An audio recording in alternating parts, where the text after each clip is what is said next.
സന്നിധാനത്ത് നിറക്കാഴ്ചയൊരുക്കി കർപ്പൂരാഴി ഘോഷയാത്ര. ദേവസ്വം ബോർഡ് ജീവനക്കാരാണ് മണ്ഡല മഹോത്സവത്തിന്റെ ഭാഗമായി ഘോഷയാത്ര നടത്തിയത്. തന്ത്രിയും മേൽശാന്തിയും ചേർന്ന് ദീപം പകർന്നതോടെയാണ് ഘോഷയാത്രയ്ക്ക് തുടക്കമായത്.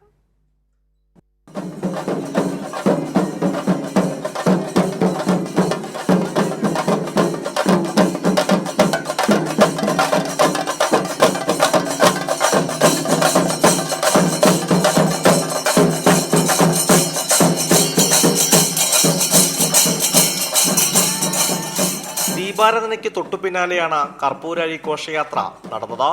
തന്ത്രി കണ്ഠർ മഹേഷ് മോഹനനും മേൽശാന്തി ഇ.ഡി. പ്രസാദ് നമ്പൂരിയും ചേർന്ന് കർപ്പൂരാഴിക്ക് അഗ്നി പകർന്നു. ഇതോടെ ഘോഷയാത്ര ക്ഷേത്രം വലം വെച്ച മാളികപ്പുറത്തേക്ക് നീങ്ങി.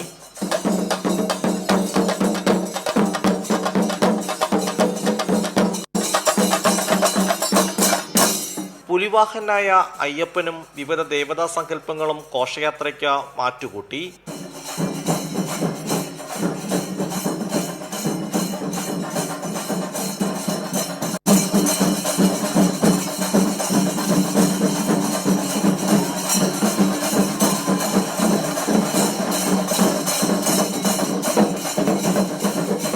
വർണ്ണക്കാവടിയും മയിലാട്ടവും മേളങ്ങളും അയ്യപ്പ സന്നിധിയിൽ നിറഞ്ഞാടി.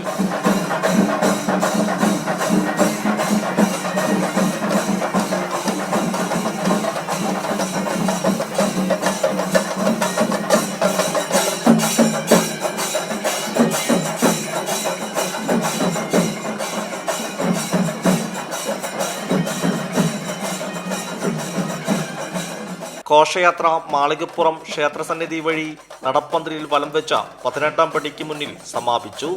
ഇന്ന് പോലീസ് അയ്യപ്പന്മാരുടെ നേതൃത്വത്തിൽ കർപ്പൂരാഴി നടക്കും. കൈരളി ന്യൂസ്, സന്നിധാനം.